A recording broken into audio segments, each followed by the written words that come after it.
Assalamualaikum warahmatullahi wabarakatuh.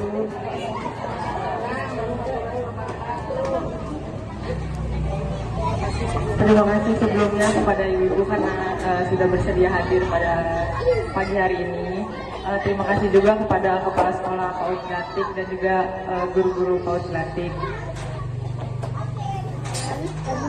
Hari ini sebelumnya perkenalkan dulu kami dari Universitas Minas Raya Informatika. Saat ini itu kami sedang menjalankan tugas melakukan penyuluhan tentang pentingnya zakat. Perkenalkan, nama saya Tiara. Perkenalkan, nama saya Atara Setiawan. Saya Lia Septina. Saya Nafwa Fadil Hasri. Perkenalkan, nama saya Gara.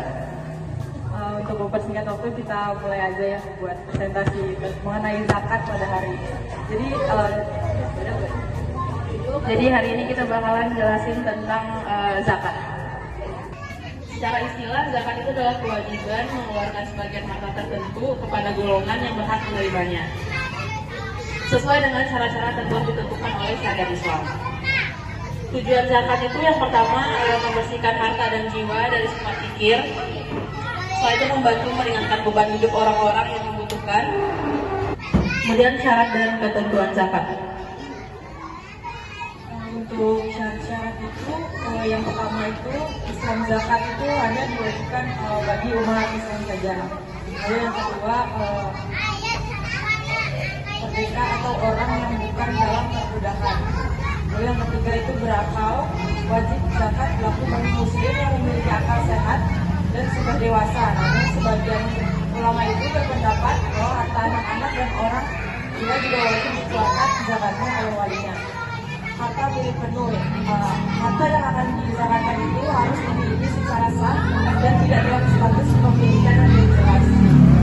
Lalu mencapai nisab, harta yang telah mencapai jumlah minimum itu mewajibkan zakat. Lalu yang terakhir itu ada kaum hamba yang telah dimiliki selama 1 tahun penuh, kecuali jenis tertentu seperti hasil pertanian yang tidak disyaratkan haul. Untuk penerima zakat itu diberikan kepada 8 golongan sesuai dengan surat At-Taubah. Yang pertama itu ada fakir, orang yang tidak memiliki harta atau penghasilan yang mencukupi.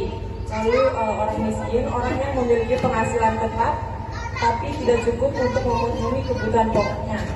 Lalu ada amil, yaitu petugas yang mengelola dan mendistribusikan zakat.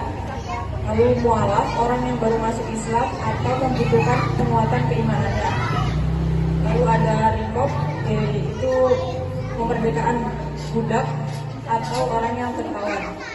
Lalu ada gorim, orang yang memiliki utang dan tidak mampu membayarnya. Lalu ada fisabilillah, yaitu orang yang berjuang di jalan Allah. Contohnya itu dakwah, pendidikan Islam atau jihad. Lalu yang terakhir ada ilmu sabil, yaitu musafir atau orang yang perjalanan yang kehabisan bekal.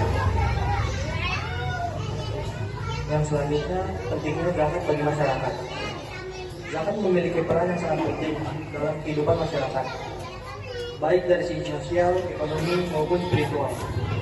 Berikut adalah zakat yang menjadi elemen penting dari zakat. Yang pertama, mengurangi kemiskinan dan kesenjangan sosial. Mengurangi kemiskinan dan kesenjangan sosial itu berarti zakat adalah salah satu cara untuk membantu mereka yang berada dalam kesulitan ekonomi seperti fakir dan miskin. Dan yang kedua, dengan distribusi zakat yang tepat, kebutuhan pokok masyarakat dapat terpenuhi, terutama antara orang kaya dan orang mampu. Dan yang ketiga, ada menggerakkan ekonomi umat. Menggerakkan ekonomi umat juga menjadi modal usaha bagi kaum duka, seperti pemberian bantuan, usaha kecil atau hasil produksi. Dan yang terakhir, menumbuhkan keadilan sosial. Zakat memastikan distribusi kekayaan lebih merata sehingga kekayaan tidak hanya berpusat di kalangan orang-orang kaya. Sebagaimana disebutkan dalam surah Al-Hasyr ayat 59, supaya harta itu jangan hanya beredar di antara orang-orang kaya saja, tetapi kamu.